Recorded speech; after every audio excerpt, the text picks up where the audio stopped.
बहुत स्वागत है आपका टीवी 27 न्यूज देख रहे हैं आप। मैं हूं आपके साथ सिमरन पटेल। कल रक्षाबंधन है। हिंदू धर्म में रक्षाबंधन के त्योहार को रिश्तों और विश्वास और प्रेम को बढ़ाने वाला पर्व माना जाता है। राखी का पर्व जो है हर साल सावन माह के शुक्ल पक्ष में पड़ता है। इस दिन बहनें जो हैं अपने भाइयों के कलाई में राखी बांधती हैं और उनकी लंबी आयु और उनकी तरक्की, अच्छे स्वास्थ्य की कामना करती हैं। वहीं भाई जो हैं इस दौरान अपनी बहन के जीवन भर रक्षा करने का वचन देता है। लेकिन इस बार रक्षाबंधन जो है भद्रा साया भी रहेगा और भद्रा साया के समय राखी बांधना कितना शुभ है, कितना अशुभ है, इस पर भी हम बातचीत करेंगे। और क्या सही मुहूर्त है जब बहन अपने भाई के कलाई में राखी बांधेगी, इन्हीं सारे सवालों को लेकर हमारे साथ इस वक्त स्टूडियो में ज्योतिषी पंडित राजीव कुमार पाठक जी मौजूद हैं। पंडित जी, आपका बहुत स्वागत है टीवी 27 न्यूज में। सभी दर्शकों को बहुत बहुत शुभकामनाएं और धन्यवाद। पंडित जी, सबसे पहले मेरा आपसे यही सवाल है, रक्षाबंधन जो एक साल तक का इंतजार करना पड़ता है कि जब बहन जो है अपने भाई के कलाई में राखी बांधे, क्या महत्व है इसका? देखिए, रक्षाबंधन जो है वह सावन मास के पूर्णिमा तिथि को पड़ता है और इस बार तो बहुत अच्छे है। रक्षाबंधन का त्यौहार बहुत पौराणिक कथाएं हैं इसके संबंध में, बहुत पहले से है। लेकिन पहले रक्षाबंधन के महत्व क्यों बांधा जाता है? रक्षाबंधन में जो रक्षा सूत्र नाम ही है, रक्षाबंधन बहन अपने भाई के लंबी आयु और दीर्घायु की कामना करते हैं, वे उनके समृद्धि में वृद्धि के लिए और भाई बहन के अटूट रिश्ता को वर्तमान रखने के लिए रक्षाबंधन का त्यौहार मनाया जाता है। रक्षाबंधन का त्यौहार इस साल जो है कल यानी सोमवार को 19 तारीख को मनाया जाएगा। और देखिए इस साल क्या है, कल सोमवार सावन का अंतिम सोमवारी भी है, बहुत सारे अच्छे योग भी हैं। रक्षाबंधन के संबंध में पौराणिक कथाएं के बारे में कुछ चर्चा कर लेते हैं जी। इन योगों के बारे में ही पंडित जी मैं आपसे चाहूंगी कि आप दर्शकों को बताएं, क्योंकि कल सावन का आखिरी सोमवार है और ऐसे में रक्षाबंधन का पर्व भी है। कितना खास है दिन और कौन सा वो योग है, कौन से समय में बहनें जो है अपनी भाइयों को राखी बांधे, ये भी बताइएगा। देखिए, जैसा कि हम जानते हैं कि सावन मास के पूर्णिमा तिथि, शुक्ल पक्ष के पूर्णिमा तिथि को हम रक्षाबंधन का त्यौहार मनाते हैं जी। और सावन मास का पूर्णिमा तिथि लगभग 3 बज के सुबह में 19 तारीख को 3 बज के 4 से प्रारंभ होकर के 19 को रात्रि 11:55 तक है। लेकिन आपने जब कहा कि अब भद्रा का आपने चर्चा कर ही दिया है जी। भद्रा जो है, जो श्रावण की पूर्णिमा जो प्रारंभ हो रहा है उसी समय से भद्रा प्रारंभ हो जा रहा है और ये भद्रा जो है दिन में दोपहर 1:29 तक है। तो जो शुभ समय है रक्षाबंधन का वो 19 तारीख को कल यानी 1:32 से शाम 7 बजे तक बांधा जा सकता है। उसके बाद पंचक है, लेकिन पंचक भी सोमवार से प्रारंभ हो रहा है, इसलिए राजयोग है, तो इसे 9 बजे रात्रि तक। लेकिन जो रक्षाबंधन होता है दोपहर का ही समय में बांधा जाता है जी। आपने चर्चा किया कि कौन कौन से योग है, तो कल बहुत सौभाग्य योग, शोभन योग, रवि योग और मैंने सूर्य अपने राशि में बैठे हुए हैं, बुध और शुक्र है, तो ये भी बुधादित्य राजयोग भी है, शुक्रादित्य राजयोग भी है। इसके साथ ही चंद्रमा जो है मकर राशि में है, तो शनि मंगल की भी है। इसकी चर्चाएं मैं करूंगा अभी आगे चल करके तो। लेकिन जो है इसके अलावा सिद्धि योग है, तो ये सब योग बहुत अच्छे हैं। तो रक्षाबंधन का जो शुभ मुहूर्त माना जाता है वो माना जाएगा कल दोपहर 1:32 से 7 बजे तक। तो 1:32 के बाद ही आप अपने भाई के कलाई में राखी बांधे। पंडित जी, मेरा एक सवाल और है, ये जो भद्रा साया पड़ रहा है इसके पीछे की कहानी क्या है? क्योंकि अब बहनें डरी भी हुई हैं कि जो समय बताया जा रहा है अगर हम उस समय पर नहीं पहुंच पाए, अगर हम वाकई भद्रा साया में अपने भाई के कलाई में राखी बांध देते हैं तो इससे क्या परेशानियां हो सकती हैं? देखिए, वैसे तो भद्रा इस बार पाताल लोक में है। भद्रा जो होता है वो अगर धरती पे रहता तो ज्यादा नुकसानदेह होता, लेकिन फिर भी इसका सलाह दिया जाता है कि भद्रा के बाद आपने चर्चा किया है तो भद्रा के बारे में हम चर्चा थोड़ा कर लेते हैं। भद्रा क्या है? शनिदेव की बहन है, भगवान सूर्य और जो है भगवान सूर्य की पुत्री है और माता उनकी छाया है। भद्रा जब जन्म ली थी तभी से वो किसी शुभ कार्य में, मांगलिक कार्यों में बाधा डालती थी और उसके समय में किया हुआ कार्य अनिष्ट होता था, बेकार होता था।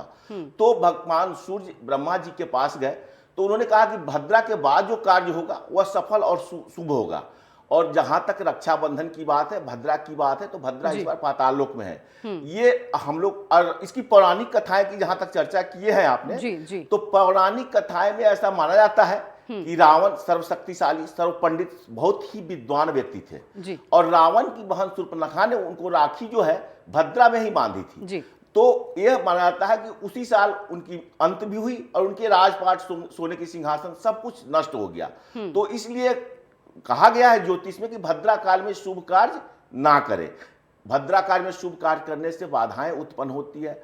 और चूंकि रक्षाबंधन का त्योहार जो होता है, भाई हमेशा अपने बहन के लिए लंबी आयु की कामना, उनकी समृद्धि और रिश्ते को, ये भाई बहन के रिश्ते को बरकरार रखने के लिए जो गांठें बांधती है, जी। और बहन उसके बदले में भाई क्या करते हैं, उनको जीवन भर बहन की रक्षा करने का। बिल्कुल बिल्कुल पंडित जी, इन्हीं से जुड़ा हुआ मेरा सवाल है कि जब बहन अपनी भाई को राखी बांधती है तो एक थाली होती है उनके पास, ये भी बताइएगा उस थाली में क्या क्या विशेष रहना चाहिए। और जैसे कि अभी आपने गांठ की बात की, बहुत से ऐसे हमारे दर्शक होंगे जिन्हें ये बात नहीं पता होगी कि जब आप अपने भाई के कलाई में राखी बांधिए तो पंडित जी कितनी गांठें बांधे, क्योंकि कहा जाता है कि गांठें जितनी होंगी रिश्ता उतना ही मजबूत होगा। जी देखिए, सबसे पहले की थाली की बात करते हैं, तो सबसे पहले थाली में तो आप जानते हैं कि पान, सुपारी, रोली, मोली, रक्षा सूत्र, और खाली नहीं, मिठाई, फल मिठाई रहता है और नारियल होना चाहिए। नारियल का क्या होता है कि भाई के खाली हाथ में राखी नहीं बांधना चाहिए। राखी कुछ उनके हाथ में नारियल या श्रीफल डाल करके ही बांधना चाहिए। अब ये भी देख लेना है कि भाई का मुख जो है उत्तर या पूर्व की तरफ होना चाहिए, जिससे कि कोई ना हो। आपने कहा गांठ की बात जहां तक चर्चा की है, तो उसमें 3 गांठ बांधना चाहिए। अब आपने कहा 3 गांठ क्यों बांधना चाहिए, तो प्रथम गांठ का मतलब है कि बहन अपने भाई की लंबी आयु, दीर्घायु की कामना करते हैं। दूसरी गांठ जो होती है वो भाई के समृद्धि के लिए होता है।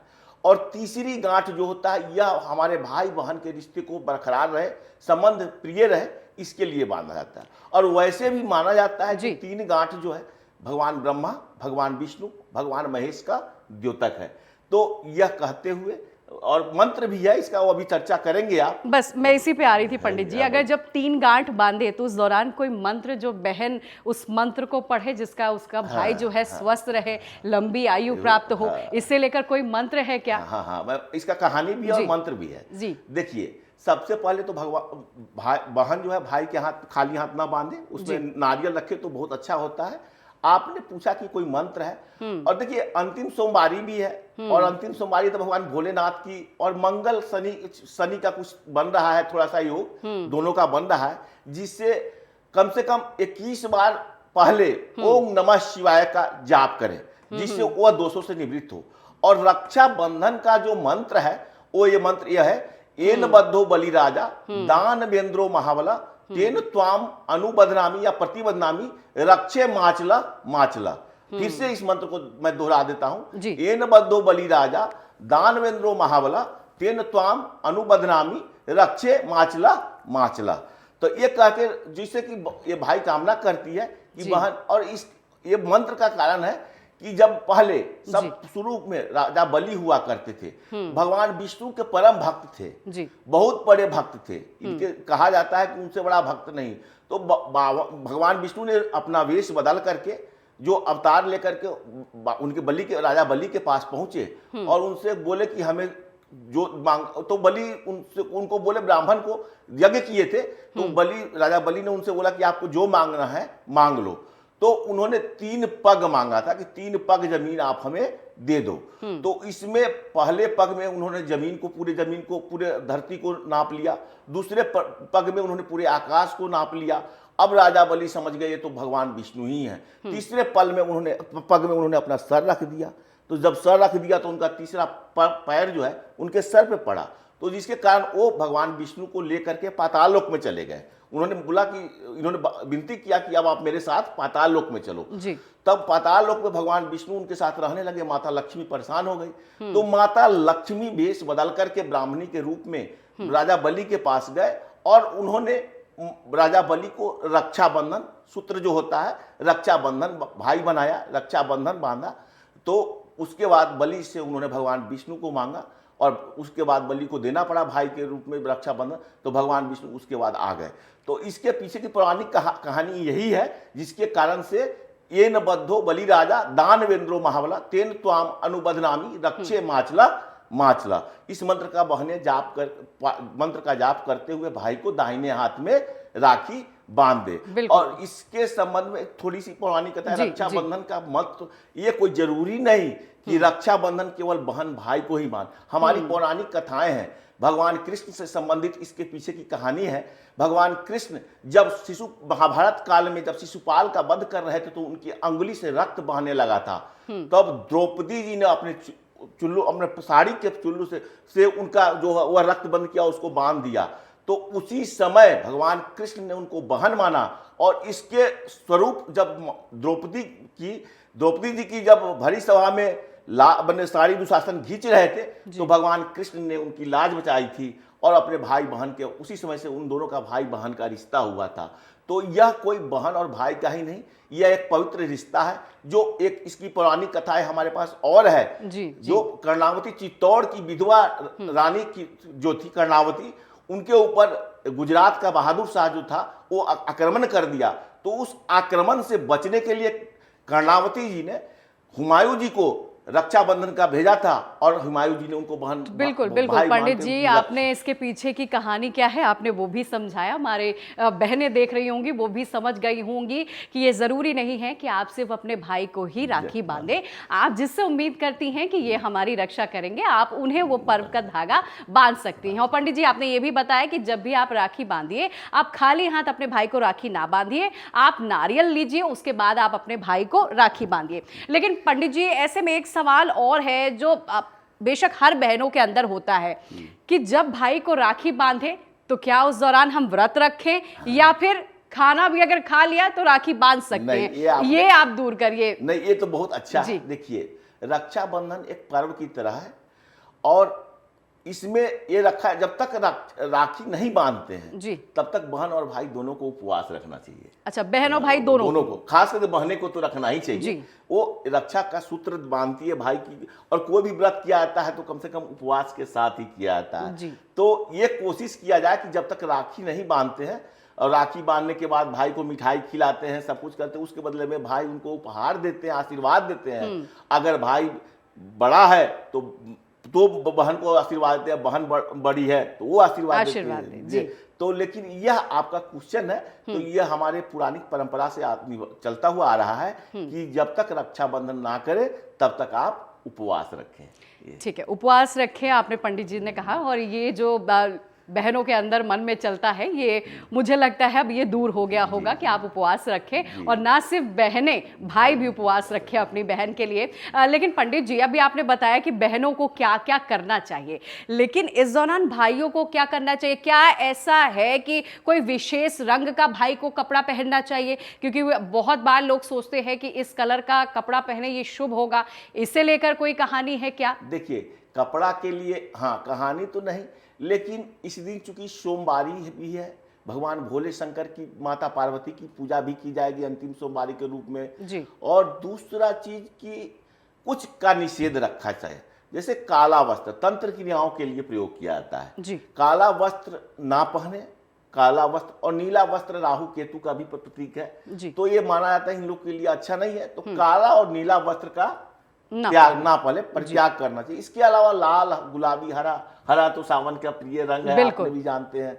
लाल गुलाबी भगवान का, पीला भगवान का, बोले अश्वेत जो है भगवान भोले शंकर चंद्र जो है, तो इसलिए कोई कलरफुल ही रंग बिरंगी पहने। तो यानी पंडित जी आप कह रहे हैं कि काला और नीला रंग आप कह रहे हैं कि ना पहने, तो आप भी राखी बंधवाने से पहले काला रंग और नीला रंग का कोई भी वस्त्र ना पहने, क्योंकि ऐसे में माना जाता है कि ये काला और नीला रंग जो है वो शुभ नहीं होता। और पंडित जी एक सवाल मेरा और है, क्या राखी को भी लेकर कुछ ऐसी चुनिंदा राखी है जो उसी धागे की या रेशम की राखी कह लीजिए, या फिर आजकल हम देख रहे हैं रोली की राखी होती है, क्या राखी को भी लेकर कोई मिथ है क्या कि उसी राखी को हमें भाई के कलाई में बांधना चाहिए? देखिए, सबसे पहले इसका नाम क्या है, रक्षा सूत्र जी। मैंने पहले ही कहा कि यह रक्षा सूत्र पंडित भी अपने जद्दीमान को बांधता है। हर एक पूजा प्रतिष्ठा में देखते हैं कि रक्षा सूत्र, मोली का ही रक्षा सूत्र बांध दिया जाता है। कोई भी अनुष्ठान करते हैं आप तो देखते हैं वो यही रक्षा सूत्र है, यही रक्षा सूत्र है। तो इसमें कोई जरूरी नहीं कि आप किसी माने रक्षा सूत्र होना चाहिए, रेशम का हो या कोई अच्छे चीज मोली का हो, रोली का हो, इसका नाम ही है रक्षा सूत्र।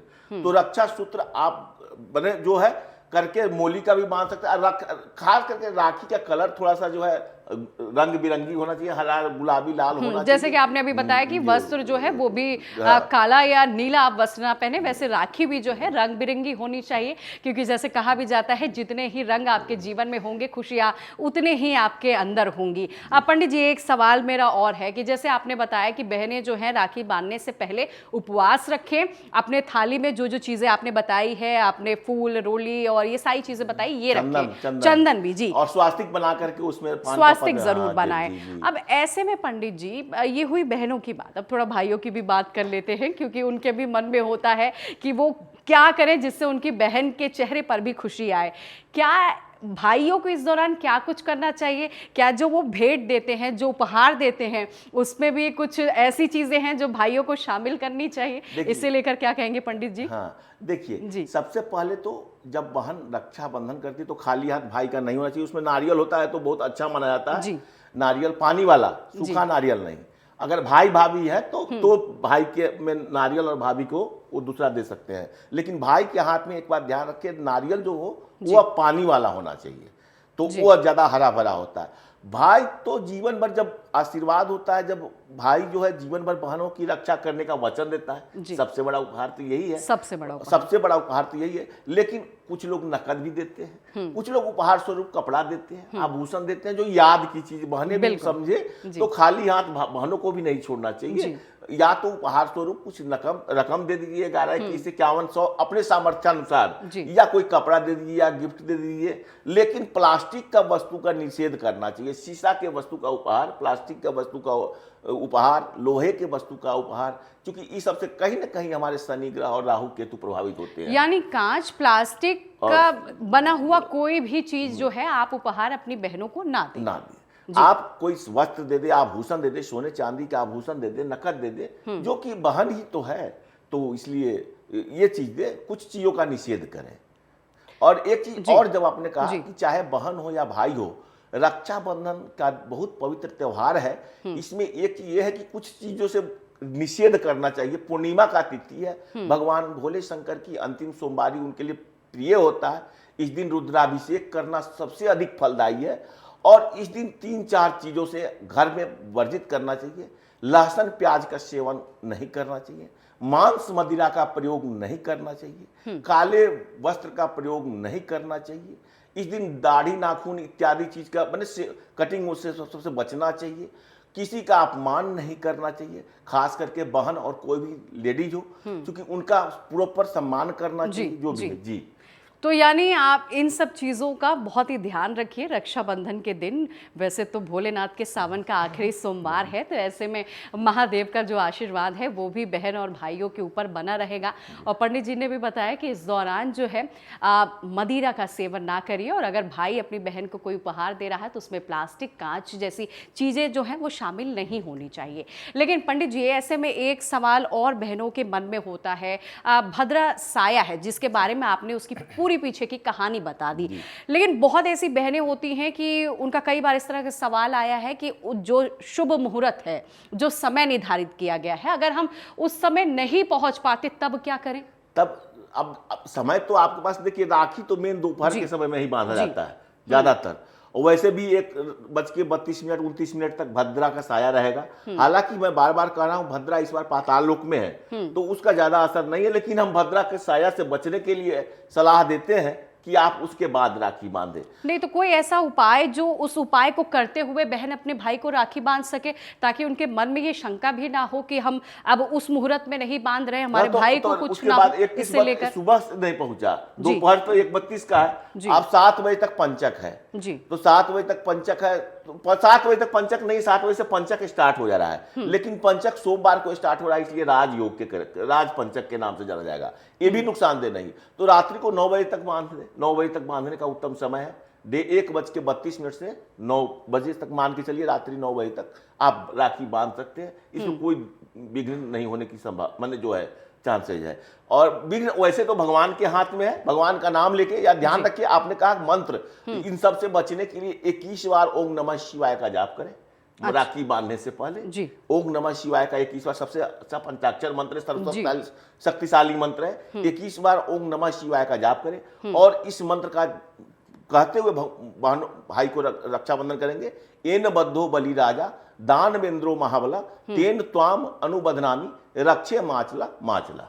इस मंत्र का जाप करते हुए, तो ये तो इस जरूरी नहीं, ये तो पंडित भी जो है किसी पूजा में, किसी पाठ में, किसी यज्ञ में रक्षा सूत्र अपने यजमान को बांधते हैं। और इसमें रक्षाबंधन में भी पंडित यजमान को रक्षाबंधन करते हैं। बहुत जगह देखा है हमने कि पंडित सुबह सुबह जा करके, पंडित जी लोग नहा स्नान ध्यान करके अपने यजमान की रक्षा, चूंकि उनका भी आशीर्वाद लेना बहुत जरूरी होता है, तो ये वो भी रक्षाबंधन करते हैं। बिल्कुल, आशीर्वाद लेना होता है। जैसे कि आपने कहा कि आप रुद्राभिषेक भी करा सकते हैं, राखी बनाने से पहले, रक्षा बांधने से पहले आप रुद्राभिषेक करा सकते हैं, क्योंकि काफी पर्व जो है कल बन रहा है, शुभ मुहूर्त है, क्योंकि सावन का आखिरी सोमवार है। तो बेशक ऐसे बहनों को एक और जहां भाइयों का आशीर्वाद प्राप्त होगा, वहीं भोलेनाथ की भी आस्था अगर बहनें करेंगी तो 2 गुना उन्हें आशीर्वाद प्राप्त होगा। लेकिन पंडित जी, एक सवाल और मेरा है जो बेशक लोग जानना चाहते हैं, क्या जब आप राखी बांधे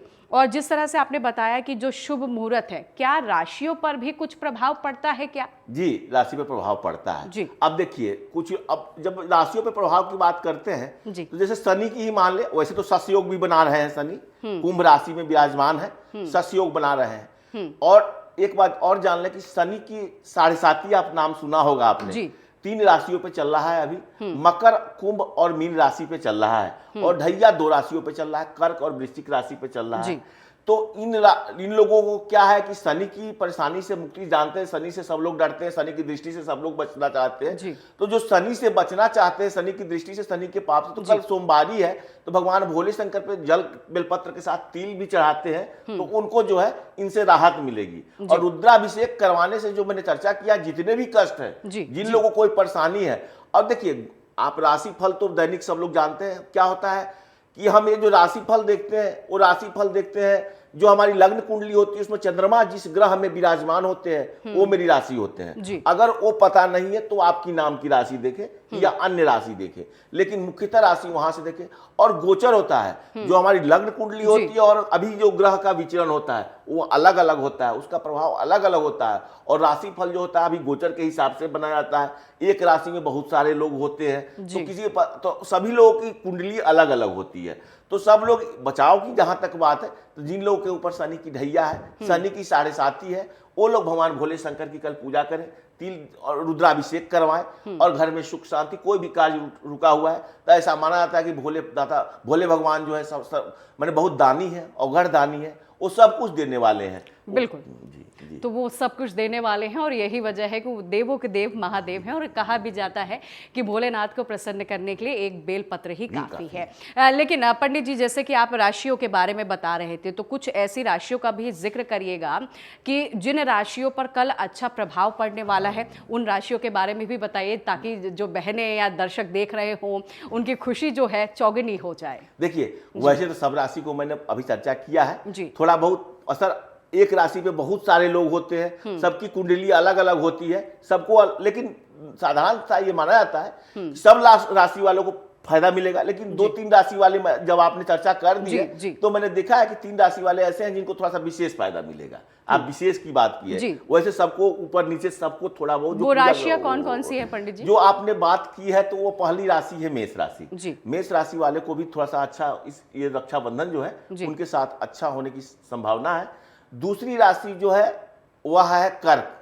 कर्क राशि के स्वामी स्वयं चंद्रमा है, और मेष राशि के स्वामी स्वयं मंगल भगवान हनुमान जी, मैंने मंगल देव है, तो हनुमान जी की ही पूजा की जाती है। और तीसरी राशि जो है सिंह है। सिंह राशि के स्वामी सूर्य है। और सबसे बड़ी बात है कि सूर्य जी भगवान जो नवग्रह में सबसे स्ट्रॉन्ग ग्रह माने जाते हैं, और सूर्य ग्रह कल जो है वो अपने सिंह राशि में ही विराजमान होंगे और उनके साथ बुध और शुक्र होंगे जो बहुत सारे योग बना रहे हैं, बहुत अच्छे योग बना रहे हैं। तो इनसे संबंधित लोग लाभान्वित होंगे, ऐसा नहीं सब लोग को थोड़ा सा साढ़े साथी और ढैया वाले लोग परेशान होंगे तो वो लोग पूजा पाठ करके अपने उस परेशानी से बच सकते हैं। और वैसे मतलब मेष राशि, कर्क राशि और सिंह राशि वाले लोग के लिए थोड़ा सा अच्छा होता हुआ दिख रहा है। तो कई ऐसी राशियां हैं जिनके लिए कल का दिन जो है काफी शुभ होगा। पंडित जी, आखिरी सवाल, रक्षाबंधन के पर्व पर हमारे दर्शकों को क्या कहना चाहेंगे आप? हम कहेंगे कि प्रेम और सौहार्द का वातावरण रखते हुए ये निश्चल प्रेम का संबंध है। बहन अपने भाई या कोई भी जो रक्षा सूत्र बांधता है वह उनकी लंबी आयु, उनकी समृद्धि, सुख समृद्धि में वृद्धि के लिए और रिश्ते को बरकरार रखने के लिए है। इसके बदले में उनको आशीर्वाद स्वरूप जो है जीवन भर रक्षा करने का वचन मिलता है। तो सब लोग इसे त्योहार के रूप में, और अंतिम सोमवारी है, बाबा भोलेनाथ, आपने कहा देवों के देव महादेव हैं, उनका पूजा करना भी ना भूलें। सोमवारी का बहुत लोग व्रत भी रखेंगे, अंतिम सोमवारी का वो लोग भी रखें, फल मूल का मतलब प्रसाद ग्रहण करें। और सारे देशवासियों को रक्षाबंधन एवं अंतिम सोमवारी का बहुत बहुत शुभकामनाएं। बहुत बहुत धन्यवाद पंडित जी टीवी 27 के साथ बातचीत करने के लिए। और पंडित जी ने खासियत बताई कि कितना शुभ होने वाला है कल दिन और क्या क्या आपको करना चाहिए, कौन सा ऐसा शुभ मुहूर्त है जिसमें आपको अपने भाइयों को राखी बांधनी चाहिए। फिलहाल इस खास कार्यक्रम में बस इतना ही। मुझे दीजिए इजाजत, नमस्कार।